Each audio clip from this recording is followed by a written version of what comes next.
Hi, this is Bob Wells here, and welcome to Undercurrent Stories. This is the show where we hear about people's interests and uncover some fascinating stories at the same time. I hope you enjoy today's show.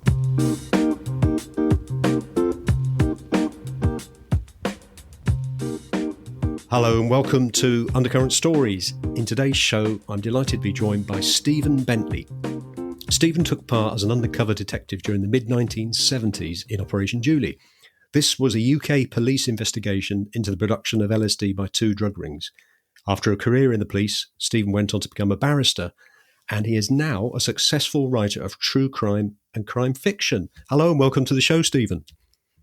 Well, thanks very much for the kind words and the kind introduction, Bob, and I'm glad to be here. Nice to talk to you. It's a pleasure. Where are you based, Stephen? I know you're in the Far East somewhere. Yeah, these days I'm in the Philippines. I suppose you could classify that as the Far East. It can't go much further east unless you land in places like Guam and Australia. So, yeah, it is the Far East, I guess. Certainly in Asia anyway. Yeah, I'm in the Philippines. I've been here for the last 7 years. Thank you ever so much for coming on the show. It's great to have you on. And I was thinking, before we talk about your story about working undercover in Operation Julie, could you please tell us about yourself and your life's journey and how you became an undercover police detective, please? Yes, I'll give that a good go. My life's journey started out in Accrington, Lancashire. Now, there's a thing, anybody who listened to, I think it was last week, the episode last week with Quint Starkey, the musician, very talented musician. Quint is also an Accringtonian. But one of the big differences between Quint and I, besides the fact that I can't play anything apart from the ball, Quint lived quite a bit of his life until he was an adult, young adult, in Accrington, whereas I moved from Accrington at 12 months of age, 1 year old. Right. I didn't move, my parents moved me. You had no choice in the matter. I didn't have any choice in the matter. No. We went to live in Huyton, Liverpool, because my dad, after the war, had joined what was then called Liverpool City Police. So 1 year old, I was dragged off to Huyton. I can't even say kicking and screaming because I don't remember anything about it at that particular time. And I lived there, went to school in Merseyside, Prescott Grammar School, and until I found work at, I think I was 17 or 18 years of age. And the last thing that I wanted to do was become a policeman. My father was a police officer. I say was, he's not with us anymore. And he ended up as a chief superintendent in Dorset after he left Liverpool City Police. And the last thing I wanted to be was a policeman. I even applied for a job as a Littlewoods. Anybody who's familiar with Liverpool will know Littlewoods. Besides the pools, they also ran a department store, or possibly still do, I don't know. I've not been to Liverpool for many years. I even applied for a job as a department store manager with Littlewoods, and that I think demonstrates to anybody that the last thing that I wanted to do was become a police officer. I always remember sorry to interrupt. I always remember the Littlewoods catalogue being popped through the door. Correct. Yeah, there was the Littlewoods catalogue, which was an extension of selling all the goods that Littlewoods department store offered. Yeah, that's right. That went countrywide, UK wide, the Littlewoods catalogue. But anyway, after a while, and I thought about work and what I was going to do. I stayed on and did the first year of the 2 years of A-levels, but then I decided that I wanted to earn money, and that was pressing on me that I need money to go and watch my football team that I've always supported, Liverpool Football Club, and also girls were on the scene. I was 17, so I needed money to go out on dates and stuff like that. So, long story short, I then decided to join the police. I joined, my father's advice was don't join Liverpool City Police. Perhaps he didn't want me near him or something, I don't know. But anyway, I did. I joined Lancashire Police Force as a cadet initially. at 17, and at 19, or was I? No, 18, I think, as a cadet. And then at 19, I was old enough to be sworn in as a police constable, did my initial training at Bruges, Warrington, and then did my 2 years probation in uniform, first of all in the Manchester area, and then was transferred to Kirby, Liverpool, which was close to where I was brought up. And I did 2 years in uniform, and then I was very lucky in many ways. I was on CID at 21 years of age. I was a real baby, wow. And I did the CID course, the National Detective Training course, and was on CID. Then I was on the Lancashire Task Force as a detective investigating murders, very serious crimes. We roamed about the whole county investigating serious crimes. Yeah, sorry. Was it an ambition of yours always to sort of be in CID rather than just, I say just, but doing a different job within the police, like on the beat? Well, yeah. Not, I wouldn't say always. When I said earlier that I really didn't envisage myself being a police officer, one of the reasons is that I never fancied dealing with seriously injured people or dead people that are lying on the ground as a result of a road traffic accident, road traffic collision, as they call it these days. But funnily enough, dead bodies, in the morgue have never bothered me, or at a crime scene have never ever bothered me. It's a kind of a weird thing, I guess.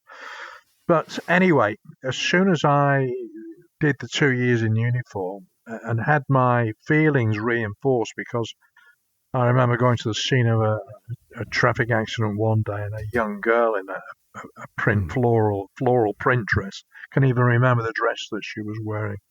Very young girl was laying in the road by the bus stop, and the bus had run over and killed her. And it was a sight. It was a nasty sight, and it reinforced all my feelings about I don't want to be a uniform bobby. I certainly don't want to be a traffic copper. So it so happened that I was very good at sniffing out crime. So it didn't take me long for me to come to the attention of the CID. And, various detectives, including one detective sergeant, encouraged me to apply for the CID and apply for the course, the National CID course. And that's what I did. And it was like a duck to water. I loved it. I enjoyed it. Yeah. And that was at 21? I was at 21. I was at 21. I was on the CID at Kirby. And then I did a couple of years on the Lancashire Task Force, which was investigating serious crime all over Lancashire, not just on Merseyside. Of course, I stress that this is in the days before there was such a thing as Merseyside police.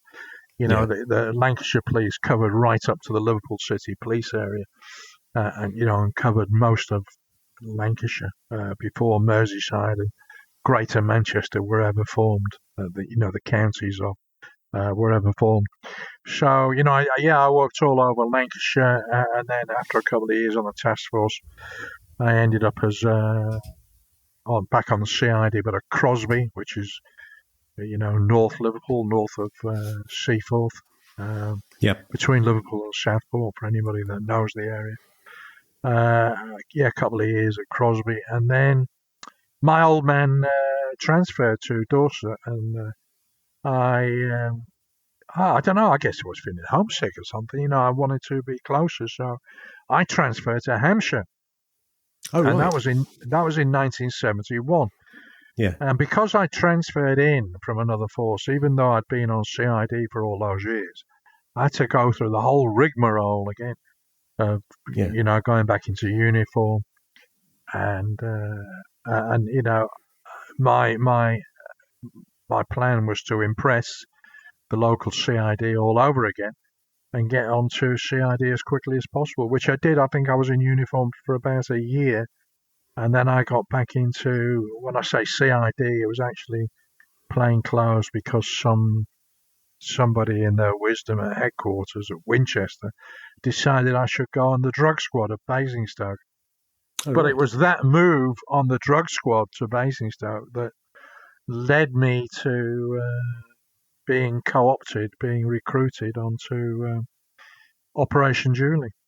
Because I hated the drug squad, the normal drug squad, where I was based at Basingstoke. We used to cover the whole of Northern Hampshire, Basingstoke, Winchester, Andover, Farnborough, Aldershot, all those places.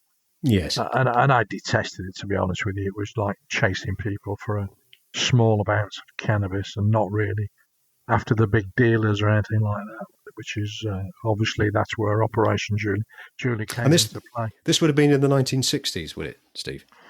Yeah, well, I've encapsulated things from 1966 when I first became a police constable to 1971 was my transfer to Hampshire. Yeah. 72, I was on 72, 73. I was back in plainclothes on the Hampshire Drug Squad. And then 1976 was the start of Operation Julie. So I was on the drug squad for a couple of years before I met Dick Lee, who was a Thames Valley detective inspector in charge of Thames Valley Drug Squad, which was the neighbouring police force to Hampshire. And it was through Dick Lee that I got invited onto Operation Julie. And just before we talk about Operation Julie, which I'm very interested to hear, it's quite interesting that you got into drugs operations late 60s, early 70s, when there seemed to be, the hippie stuff going on, psychedelics, the music and everything. That seemed to be like a sort of a new era of drugs, would you say?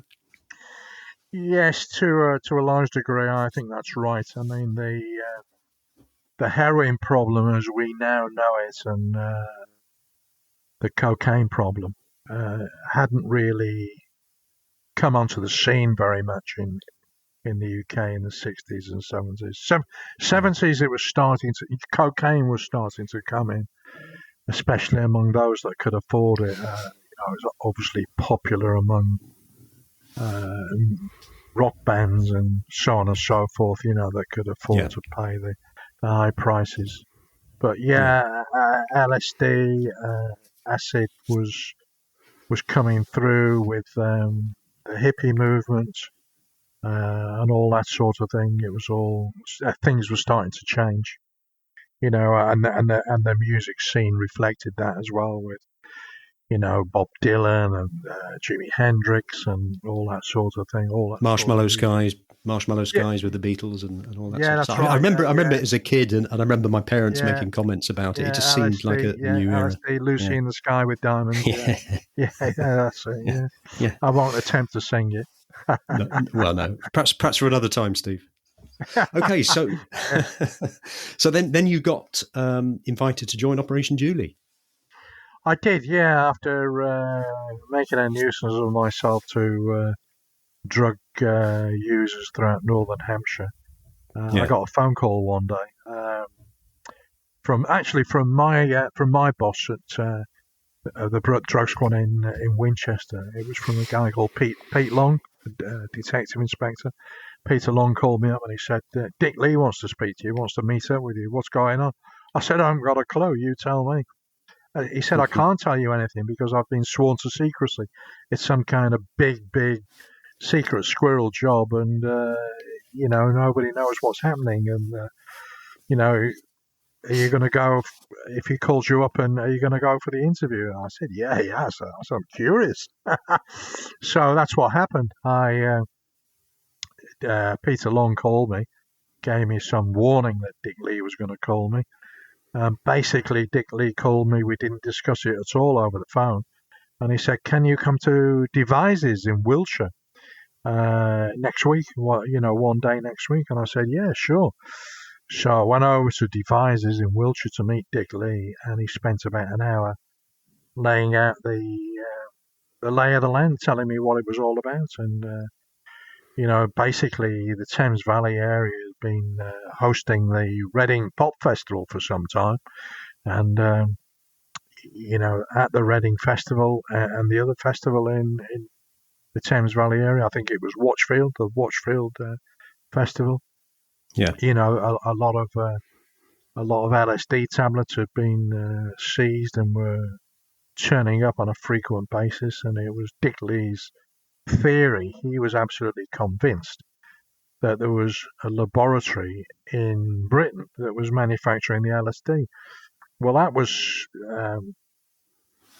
news to a lot of people, because most people, including, the Home Office, the powers that be, they thought all the LSD that was turning up, that was being used, that was being seized in arrests and so on and so forth, they thought it was all being made in America, the west coast of America, and being shipped all over the world from America. So what led him to? I mean, I'm assuming at that point he didn't have any evidence to suggest that, or was it just a feeling he had? No, just intelligence, not so much just a feeling. It was a gut feeling when in relation to the tablets, in relation to the seizures. Yeah. It was a gut feeling because of the quantity and the frequency that these were being manufactured in Britain as opposed to abroad. But then he started doing a bit of digging, and Dick Lee was a lovely chap. I liked him immensely, and dead now, of course. You probably gather from the way I speak about him. Yeah. But Dick Lee was, he was cantankerous and obstinate and very determined sort of character. He started digging around what used to be called the Central Drugs Intelligence Unit at Scotland Yard in London. And eventually, through his doggedness, he found out that there had been some intelligence on various players in the LSD distribution field in the UK. But not only that, he also eventually found out that there was an informant who was being arrested in Canada. And so, long story short, eventually, Dick Lee got to the bottom of what the informant had to say. And this informant had been arrested in possession of a hell of a lot of drugs, and he was trying to do a plea deal so he could get a lenient sentence in Canada. Yeah. And so he told the CDIU initially, he didn't see Dick Lee initially. He told the CDIU, the Central Drugs Intelligence Unit, initially, that he said all this LSD is being manufactured in Britain, and I can tell you who's making it. It's the British Microdot Gang, and he named one of the major conspirators, and he named another one of the major conspirators called him George, not his real name, which was Henry Todd, but he named Richard. And what was the name again? Did you say Microdot Gang? Yeah, he called them the British Microdot Gang because the tablets were microdots containing 200 milligrams of the active ingredient of LSD. And this was the stuff they were making. And it was them that were making it in Britain, manufacturing it in Britain, and shipping it all over the world, and not the other way around. So Dick Lee eventually persuaded the powers that be, the Home Office, what was then called the Association of Chief Police Officers, to set up what was rather a unique task force. There were 25 detectives plucked from 11 police forces in England and Wales. I was one of them, Hampshire officer. There was another Hampshire officer, and there were various officers from various forces that formed the 25-man squad that operated out of Devizes in Wiltshire for 2 years until the end of Operation Julie. I was one of the 4 that actually worked undercover, and by undercover, Bob, it's often a word that's misused in my opinion. Undercover isn't going and sitting in a caravan and taking photographs of suspects in a house 300, 500 yards away. I've done that. That's surveillance work. I've done a lot of surveillance work. Undercover is where you change identity. You are not yourself. I was not Steve Bentley. I became Steve Jackson, this hippie type. So you totally changed your name and everything? I changed my surname. I had a false driving license in the name of Jackson.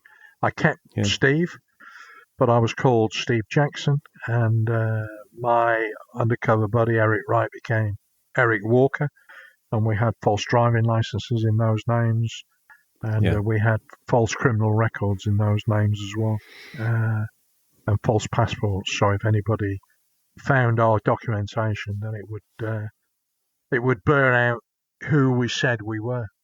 Yes. So of the 2 years on Operation Julie, I was actually undercover in a village, very remote village called Llandough Brefi. I think I've done the Welsh pronunciation justice. Very remote village surrounded by sheep and mountains, and that was one of the main targets lived there. A guy and were you asked? Yeah, were you asked to go properly undercover by your governor at that time? I was. Well, my governor at that time was Dick Lee. He was in charge of Operation Julie. Yeah. So therefore, hence he was my governor. I'd been on some surveillance work to start off with at a pharmaceutical factory in North London, and also what turned out to be one of the manufacturing laboratories at the Mansion in Carno in Mid Wales. I'd done this surveillance work first of all, and then the surveillance work wrapped up because they had wrapped up the production run at Carno, and we saw them disappear, including an American, Arnaboldi. He disappeared. Yeah. He drove off in his mini moke and went back to his home in Dea in Mallorca. So that was a wrap at Carno. So Dick Lee asked Eric and I to go in separately to go in and see him. I'd never met Eric, although he was on the squad, on the Operation Julie squad. I'd never met Eric until Dick Lee called us in there that day, and Dick Lee laid out a scenario and asked us if we were okay with going undercover in this very remote village. He told us about the target. The target was Alston Hughes. Everybody knew him as Smiles. We had some intelligence on him. He'd been a dealer in Birmingham, in London, and he was living with his wife and kids in this little cottage in this remote village. And in Dick Lee's words, we were to be Dick Lee's eyes and ears in that part of rural Wales. And did we want to do it? I'll give you a few days to make your minds up. Well, we didn't need a few days, No. We needed about an hour. We had a quick chat about it and said, I mean, Bob, I was 29. The adrenaline was going. And this is this is, I've always wanted to work proper undercover work. One of my heroes was Serpico. I love the movie, love the book. I started developing the beard and the hair just like Serpico. I was going to ask you about that. So the persona that you got into and the name and that, was that something that Dick Lee suggested, or was it just the way that you decided between you how you were going to do it? Yeah. Eric was already pretty rough and ready, shall I say. Yeah. I wouldn't say he was hippie looking, but no. What did Eric look like? He looked like a Viking, an extra from a Viking film. Yeah. This shock of red hair, red beard. So the following morning, you didn't bother with a shave, is what you're saying? Yeah, correct. The following morning, for the next few weeks, the next few months, in fact, I think for the next year and a bit, I didn't bother shaving at all. So, and nor did I bother with a haircut. So, changed my appearance completely. Went out and bought some old denims and made them dirty and deliberately cut them and scuffed them. And my mother saw me once. I paid a quick visit in my new persona, and my mother was insistent on washing my dirty clothes. And I said, "No, Mum." I said, "You can't. They're part of what I'm supposed to be." Yeah. But I couldn't tell my mum or my dad anything about what I was doing. It was just that. But they obviously knew from the way I looked that something. So how did it affect your social circle? Were you married at the time, or did you have a partner? I was married at the time, and my experiences on Operation Julie around about 2 years on Operation Julie, and living away from home all that time, and heavy drinking and using drugs, and that's another subject matter that you may wish to ask me about. All these things changed me. I talk about a different persona. They did change me without a shadow of a doubt. And it got to the stage where when I was home, Eric and I, obviously to keep our sanity, we used to have to slip home every now and again, spend a couple of days at home. And when I was home, I was wishing to be back in Wales. Really? Because I felt more comfortable in Wales. I mean, there was no social life for me. I was living in Basingstoke at that time, married. There was no social life for me in Basingstoke in my marital home. I couldn't go out and socialise. My appearance and probably my demeanour had changed so much that I couldn't run the risk of people asking too many questions about what's going on. So my social life disappeared. I mean, I was a keen sportsman in those days, so my football and my cricket activities, they all stopped, disappeared. So going back to the bit when you sort of first went to Wales and tried to settle in, could you just tell us a bit about that, please, Steve? Yeah, the bit where we first went to Wales, we had a battered old transit van which Dick Lee bought for us, or the police funds bought for us, and this whole battered van, there's Eric and I looking like two hippies, two rough and ready lads, and we had a backstory as well that we dealt in cars, used cars. We went backwards and forwards to Southampton car auctions, bought and sold cars, and Eric was a country boy. I was a city boy. Eric was a country boy, a Gloucestershire man, and he knew all about the country. He knew all about animals. And he was a dab hand with a chainsaw. So we always carried a chainsaw in the back of the van.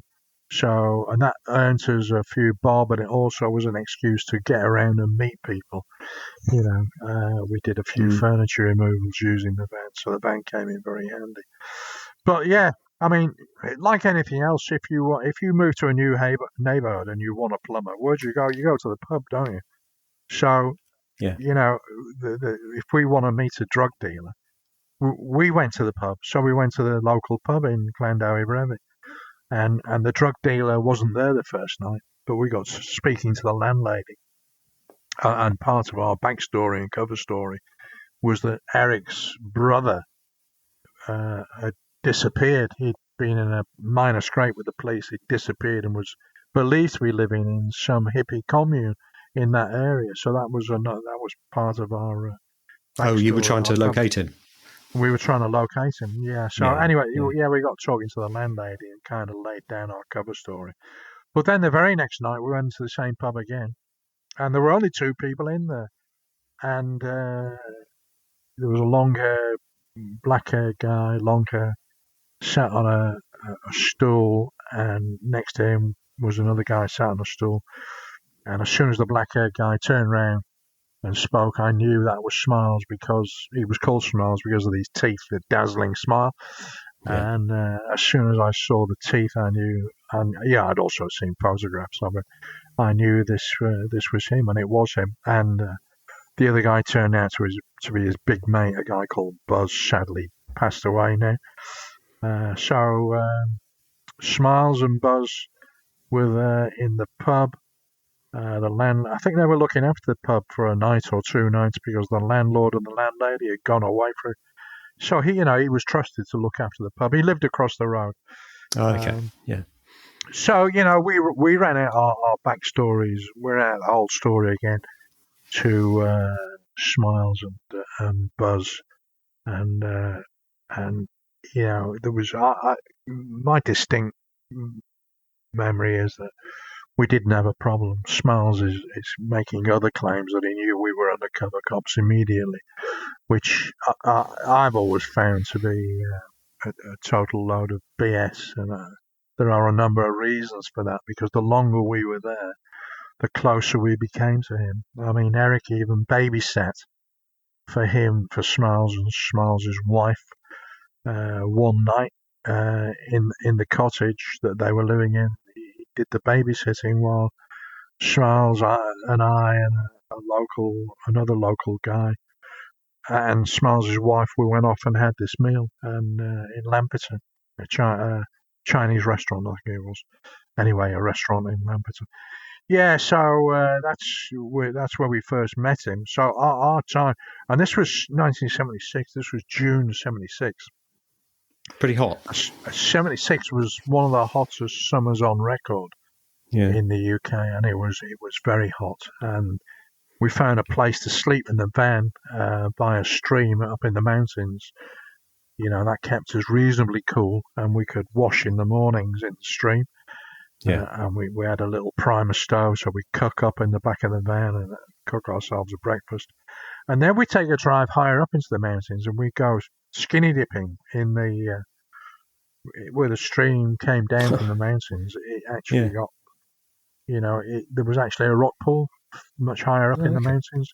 Yeah. And it was like, it was cold. But that was just what we needed, So you lived in the van rather.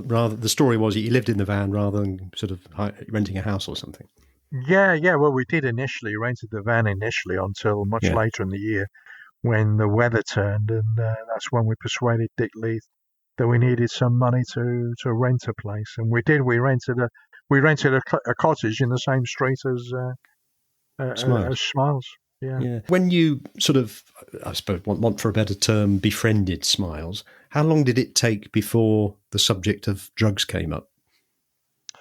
Well, that's a good question. Because I guess you probably had to you couldn't do it the first night. You had to wait a little while. No, that's right.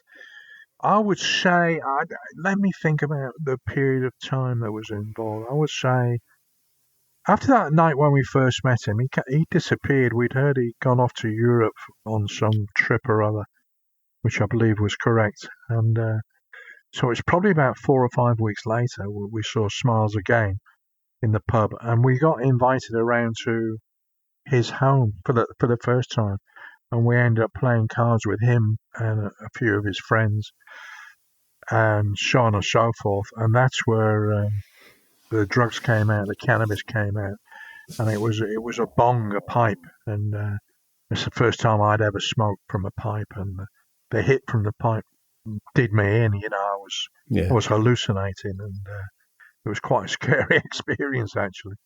But that was the first occasion, and then the night I mentioned in Lampeter at the restaurant when Eric stayed indoors babysitting, that was the first time that cocaine ever came out. Smiles produced some cocaine, and that was the first time I'd ever used that. I was really worried about using it, but I thought, well, what you do. That's quite something, isn't it? Yeah. I can't say I'm an undercover copper, No. I can't use cocaine. It's a Class A drug, It was a Class A drug then, and it still is. So I took it, and I took it. So but it took a while. There was a lot of visits to Smiles' home and playing cards and this, that, and the other, and a lot of sessions in the pub. And I got very. I liked the guy. I got very friendly with him, and I felt quite close to him in the end. So you almost became a friend. Well, from my point of view, I considered him a friend. I say that, it's no secret, and we'll undoubtedly discuss briefly the subject of my books later. But one of the books I wrote is my memoir that is all about my Operation Julie days, Undercover on Operation Julie, and I make no bones about it. I did consider him to be a close friend, and I was torn in two pieces when he was busted. He was arrested along with the others, and there came a time where during the operation where we were sitting cross-legged, and we'd had a lot of hash to smoke, and I came very, very close to telling him who we were. Did you? I didn't, but I came very, very close because I liked him that much. Yeah. How did you feel throughout the whole sort of Undercover in yourself? I know you mentioned that you changed your demeanour and everything. Did you begin to almost think like this character that you sort of created? Yeah, I think so. My persona changed completely. And at that particular time, I made a comment earlier, Bob, about being 29, adrenaline rush. This was exciting stuff. And I was on a loose rein. In fact, there was no rein. I was totally free. Eric and I were totally free to do what the hell we wanted, and it was thrilling. It was exciting, and we didn't deal drugs, but we gave the impression that we would, and we were asked by more than one person, could we supply them drugs? We strung them along and so on and so forth. So, the impression that we were trying to give clearly worked. So, there is something, there's a thrill, there is something, and I can, if you relate it to espionage, because it is a type of espionage, and if you relate it to some famous spies, I dare say, if they were asked, they would say something similar, that there's a thrill to the deception, to being involved in the grand deception. There's a thrill to it, an excitement. You get a kick out of it. So what part did you and Eric play in you'd obviously befriended Smiles. What part did you play in the actual drugs themselves? Did you get involved with the manufacturing, the distribution? No, not at all. Right. If you think back to my comments that our brief was from Dick Lee was to be his eyes and ears on the ground in relation to Smiles, and that's what we did. So you never got right into what he was doing? No, and it wasn't necessary. No, number one, it wouldn't have been advisable because Smiles was a very, very wary character. And for Eric and I to broach the subject of dealing, particularly in LSD, it would have been a bad move. And not only that, Bob, but at that particular time, Dick Lee had managed to get a telephone tap on Smiles's telephone. So we were able to hear, or, the officer devisers were able to listen into his telephone conversations, and some of those were revealing, and they revealed his dealing activities. Yeah. And I'll give you another example of the evidence that was found against him. It was gleaned from the telephone tap that he was going to be posting a package of drugs, LSD, to Birmingham. And so the local postmaster was taken into our confidence by other members of the team, not us. And the package was retrieved, it was opened, it was photographed, parts of it samples were taken, it was analysed, turned out to be drugs. It was all resealed and then went on its merry way to Birmingham, where it was delivered to its intended recipient. So, there were various modes of gathering evidence against Smiles. We were infiltrators. We were there as intelligence gatherers, and part of infiltrating was being part of his circle and being friendly with him. The only time that drugs were directly involved between Smiles and I was Christmas. Yeah. And he knew he was going away for Christmas. I think he was going to Amsterdam. He knew we were going off, getting out of the village for Christmas. And he came up to me. I was taking a leak in the toilet at the village pub. And he came up to me, stood in the cubicle next to me. And before he did so, he took my hand. I was a bit worried at first. I thought, "Oh, what's going on here?" But then he stuck something in my hand. I knew what it was instinctively. I opened my hand. I could see it was a block of fresh cannabis, probably about an eighth of an ounce. So, that's when he said, "Happy Christmas." So I said, "Oh, thanks very much, man." I mean, in those days, in that persona, I use the word man. Man. Okay, man, cool, man, yeah. So, yeah, that was that. And then we had a trip up to Liverpool too, Eric and I, through a character called Blue that we met in the area. Blue was a friend of Smiles. He was a friend with a lot of hippies. Blue took us up to Liverpool, and that's where we got introduced to a friend of his, a Canadian guy called Bill. And Bill offered us a cocaine deal to get involved in importing massive amounts of cocaine into the UK from Bolivia via Miami. So this was an offshoot of Operation Julie. Now, Smiles only comes into this thing towards the end of our days in Llandough Brevi in the village with Smiles. Smiles approached me because he'd heard on the grapevine about this episode up in Liverpool. He'd probably heard through Blue. So he said to me, funnily enough, we knew through intelligence, through Dick Lee telling us, that he'd been trying to score vast amounts of cocaine in London at that time. Smiles, this is. So Smiles asked me in the pub, he said, I heard about a trip to Liverpool. Are you in a position, can I score half a kilo of cocaine from you? So I kind of nodded and strung him along. This, that, and the other stuff. But because we knew, Eric and I knew at that particular time, that any day now we were going to be pulled out of Llandough Brevi because the time was very, very near to doing the nationwide bus that, people were going to be arrested left, right and centre throughout the United Kingdom at the culmination of the operation, which is in fact what happened. Yeah, so there we are. So Eric and I left Llandough Brevi. Oh, not before I threatened the local police officer. You threatened the local police officer? Yeah, he obviously didn't know who I was.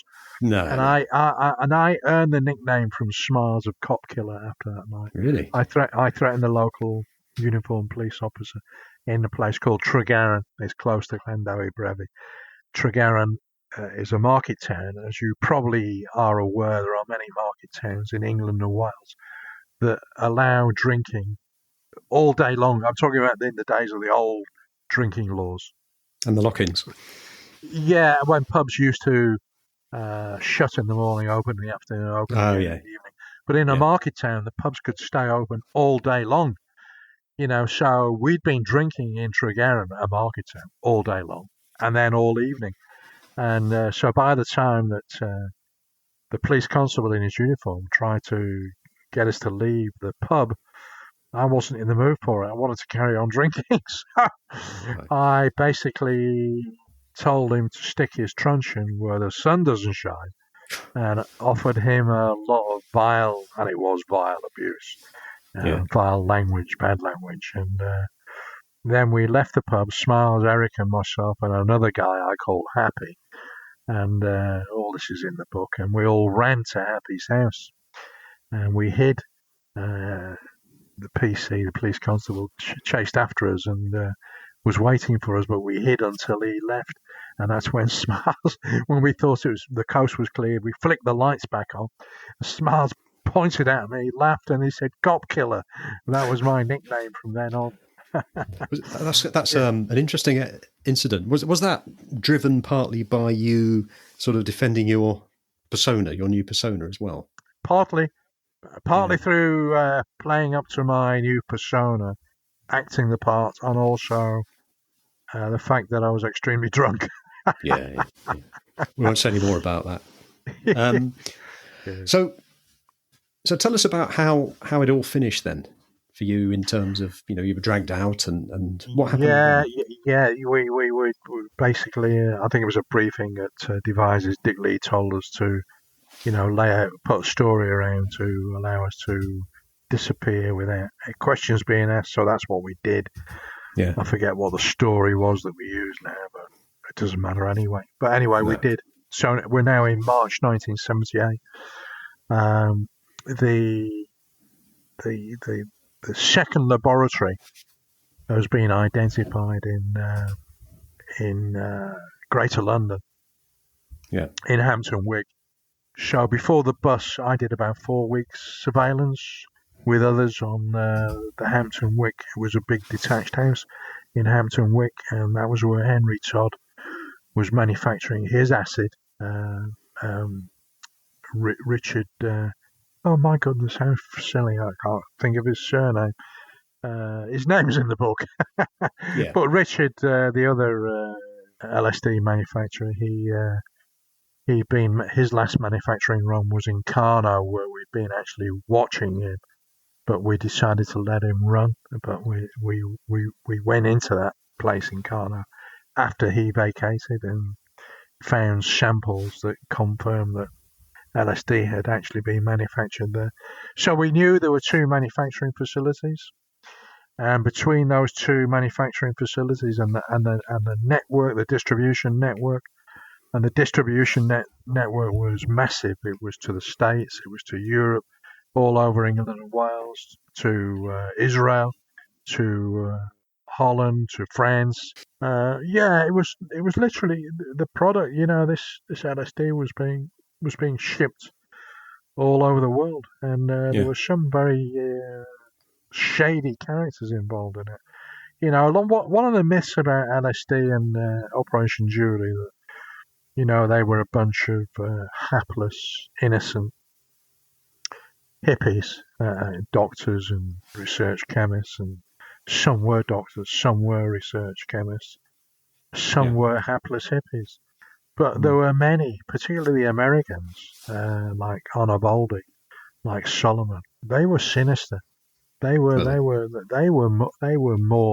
businessmen in the drugs world, and they both had links to Timothy Leary and right back to the Merry Pranksters and Millbrook in States.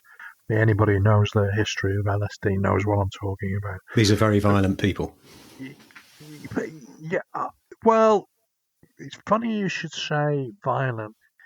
I wouldn't say that either any of them that I've mentioned were particularly violent people per se. In other words, I can't see them dishing it out. No, but they certainly had the contacts and the wherewithal to. The informant in Canada, whose name's come back to me now, was Jerry Thomas. I mean, he was threatened by Richard, the English Richard, and the manufacturer, and Solomon, the American. He was threatened after Solomon and Richard had been arrested and were in custody. So they were capable of violence. Some of them, not all of them. But I'll make it clear. I don't think Smiles was. I was never frightened of violence when I was undercover. I was more frightened of the unknown. It was the unknown. What am I going into? It's the unknown that worries you, frightens you. Yeah. But I was never frightened per se. I mean, Smiles challenged us on a couple of occasions about being undercover cops, and just laughed it off. And but I didn't feel frightened, because I think he was, my gut feeling was, and I'm sure I'm right, that that's the kind of guy he was. He liked to press buttons. He liked to take you by surprise to see if you'd slip up or whatever. Yeah. Yeah, he's a lawbreaker. He's living on his wits. We were on his patch, so these challenges that he made every now and again were understandable. But I don't accept his now claim, that he knew from day one that we were. It's the wings of high security prisons are full of people who claim the same thing. Well, I always knew he was an undercover cop. Blah blah blah blah blah blah. Yeah. BS. Yeah.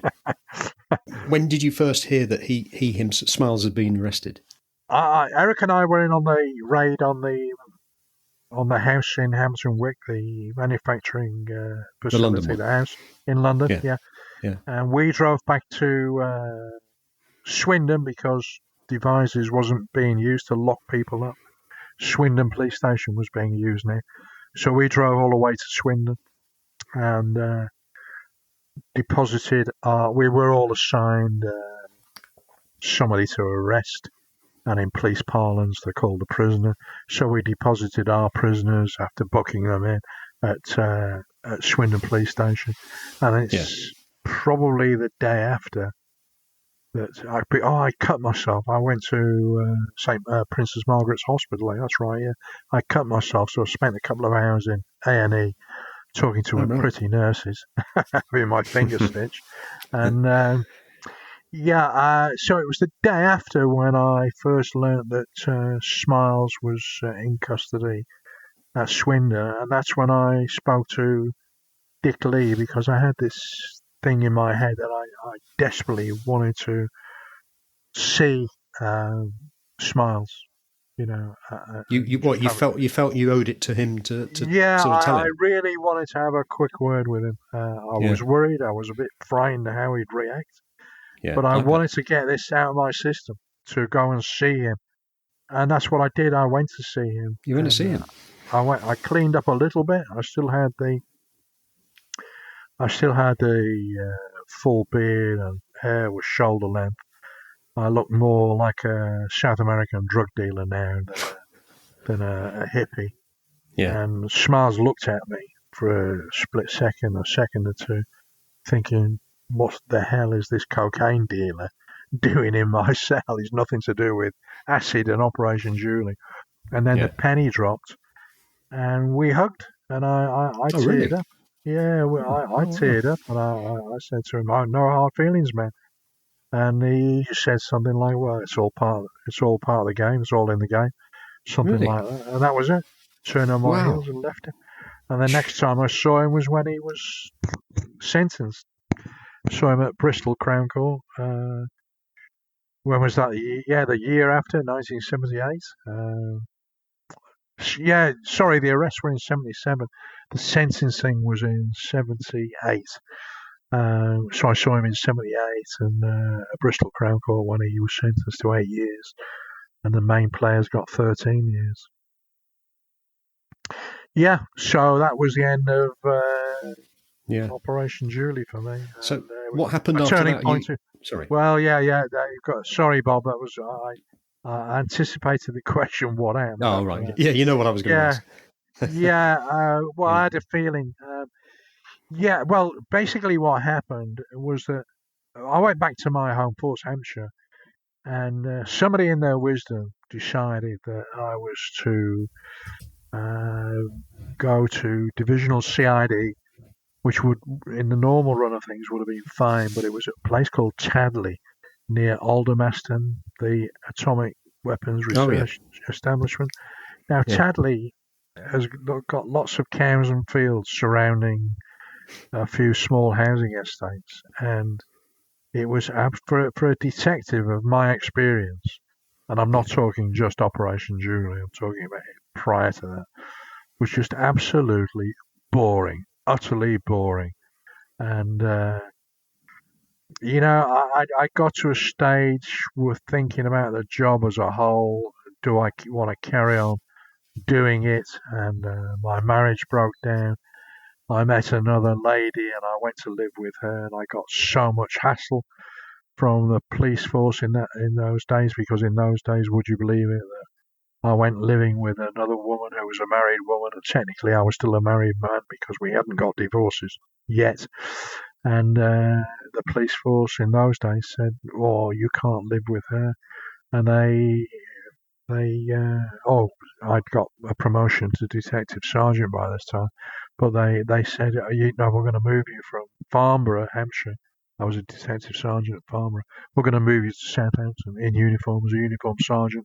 So basically saying, well, you can't live with her. They're dictating to me who I can live with and where I can live, and also taking away my detectivesy.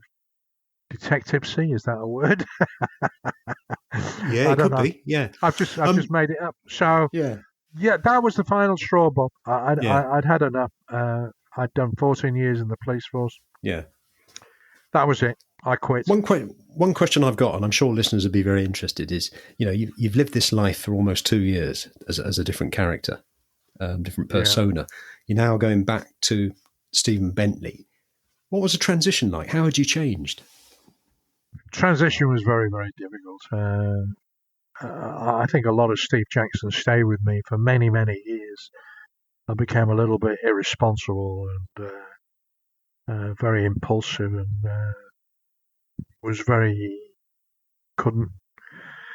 couldn't deal with having reins attached to me again. You remember that phrase I came out with earlier? The reins were off, but there were no reins then. And, I just found it very, very difficult indeed, extremely difficult. I was depressed, clinically depressed. Well, it was diagnosed as clinical depression. I've since come to find out that it was probably dissociative identity disorder, where I've been living the life of somebody else for a good while, and then I'm trying to live a normal life, inverted commas, whatever that means. So I was in a bad way. and I was drinking heavily, and still using drugs too, which of course I shouldn't have been. As part of the debriefing, did you get any support at all? Did you say debriefing? Sorry, yeah. Was there a debriefing? There was no debriefing. That was no debriefing. No debriefing. Support? No support. No debriefing. No training. Going back to the beginning of the undercover operation, no undercover training in those days. Not like now. But once I come out of the police force, as most coppers and ex-coppers tend to call it, the job. Once I come out of the job, there was no debriefing, no support, nothing whatsoever. With the benefit of hindsight, with the right support, I probably would have seen sense, even if it had been only from a financial point of view. Well, I've done 14. I've only got to do another 11 years, and I can get a pension, a reasonable pension. And also, I mean, my appraisals were coming in. I was then a DS detective sergeant, and I'd seen my appraisals, and the bosses were talking about me as being a DI in the near future. So I would have thinking, if I'd have stayed for another 11 years minimum, without blowing my own trumpet, you'd have been talking about Detective Chief Inspector Bentley, I think, without a shadow of a doubt, almost certainly. I mean, you've obviously trained to be a barrister after that and everything, so you've done quite a lot. Well, I did, Bob, because the thing is with me, there's no point in crying over spilt milk. What's done is done and dusted, and I've done fairly well over the years at reinventing myself. So yeah, I'm out of the police force. I didn't have a job.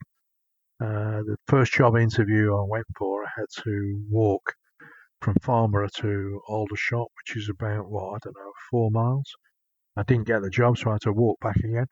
I didn't have any money for the bus, didn't have a car or anything like that. And, but eventually I got a job. I fell into selling and then into sales management, business to business. Yeah. And then various other things over the years before I became a barrister. What made you become a barrister, Stephen? Long story short, Bob, it's a very good question, and I could spend a long time explaining, but as I say, long story short, as a young police officer, young detective, I saw barristers in action in Crown Courts and quarter sessions, as well as they were called back in my day, in Liverpool, and that would be in the 60s and early 70s. And I thought, yeah, I could do that job if I ever needed to. And then later in life, I found that I did need to, because after Operation Julie in 1980, I resigned from the police force. I went into a sales career for about 10 years, but that was in the construction industry. So I went back to college basically and got a law degree, and then to bar school and qualified as a barrister and practiced criminal law for 14 years. That's great. And what type of stuff did you do as a barrister? Mainly criminal law, the occasional bit of employment law, but not much. Mainly criminal law, mainly defending, some prosecuting. I dealt with cases of murder, rape, drug importation, the usual run of the mill. Sadly to say, in this day and age, it is run of the mill. All the serious crimes, really, and mostly in front of juries. Yes, yeah. And then you decided to become a writer. I did. I had this story in my head about Operation Julie, about my undercover experiences. And I had the story in my head for many, many, many years. And then I left the bar. In fact, I stopped working and retired, traveled the world a little bit, and settled down with my now partner in the Philippines. And she encouraged me to get the story out of my head and onto paper. And in 2015, I started to write it. And in 2017, it was published. So that was my first serious book, as it were. And that's all about Operation Julie. And that's all about my undercover days on Operation Julie back in the 70s. That sounds like a great book to read. Well, I think so. Can you tell us about your other books since then, please? Yeah, I think I'm now up to, I think it's about 15 books. There are 3 or 4 non-fiction books which are all about undercover policing. Yeah, I think I've developed a little bit of a reputation of the go-to man for former undercover officers who want to tell a story about their days undercover policing. So I've now got some books out, non-fiction, about undercover policing. There's my own book. There's a book called Operation George. There's a book called Undercover Legends, and they're non-fiction, but they're highly interesting. They're all about amazing things that undercover officers get up to, and especially in the modern age. And I've also written quite a number of crime fiction books as well. And how do you find the difference between sort of writing fiction and non-fiction? Again, a very good question. Fiction's more fun because I've got a license to tell lies, basically. And do you sort of do you sort of design it as you go along, the plot, or do you have an idea? No, I'm very much a plotter. I'm not. The writing world are divided into plotters and pensters. Pensters writing by the seats of their pants. They make it up as they go along. I'm very much a plotter. I plot it all out, have an outline, and then start from chapter 1 and finish at chapter 40 or whatever it is.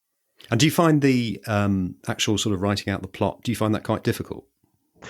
Not now, because I've developed techniques over the years. I mean, at first, like everything in life, you start something new and you go through a learning curve, and then having gone through the learning curve, you discover the shortcuts or the ways that work for you. Yes. So it's a lot easier now than it used to be. And if there's somebody, if we've got a listener out there who is perhaps sort of thinking they've got a book inside them and they like to write a book, but they're daunted by the prospect, what sort of advice would you give them? Yeah, just get on the internet and start Googling stuff like how to write a novel, presuming that they want to write a fiction book, how to write a novel. And the internet is chock full of free content. And some of it is very good content. Just because it's free doesn't mean to say it's rubbish. I mean, you can pay thousands of pounds for paid courses to how to write books, etc., etc. But I don't advise it. You can learn an awful lot by using free resources on the internet. And one in particular that I would recommend is an American woman called KM Weiland. KM Weiland. Yeah. Yeah, KM.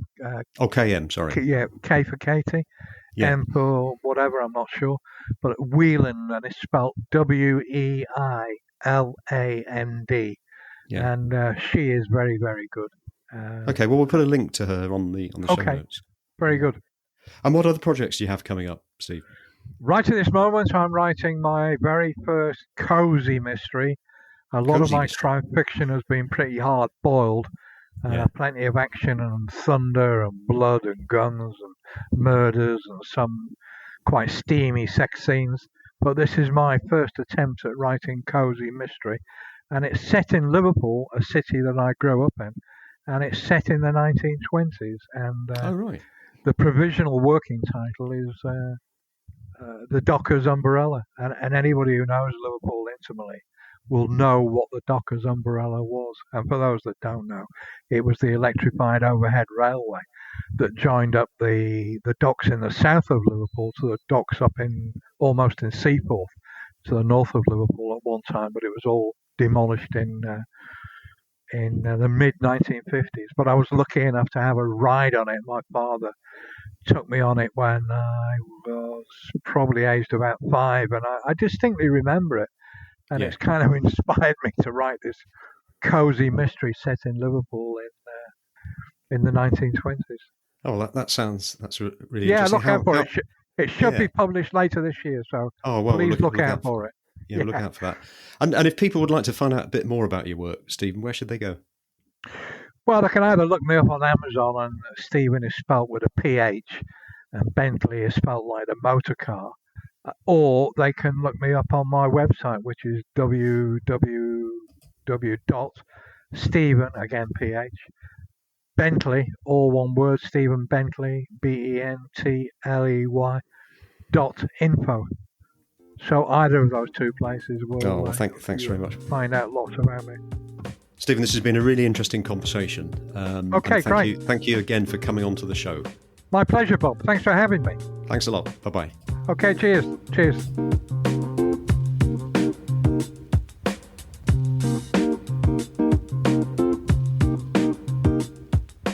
You have been listening to Undercurrent Stories. I hope you've enjoyed this episode.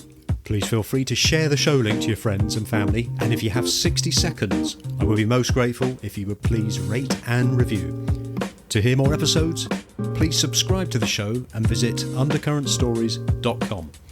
If you leave your email in the link, we will notify you as soon as new episodes are released.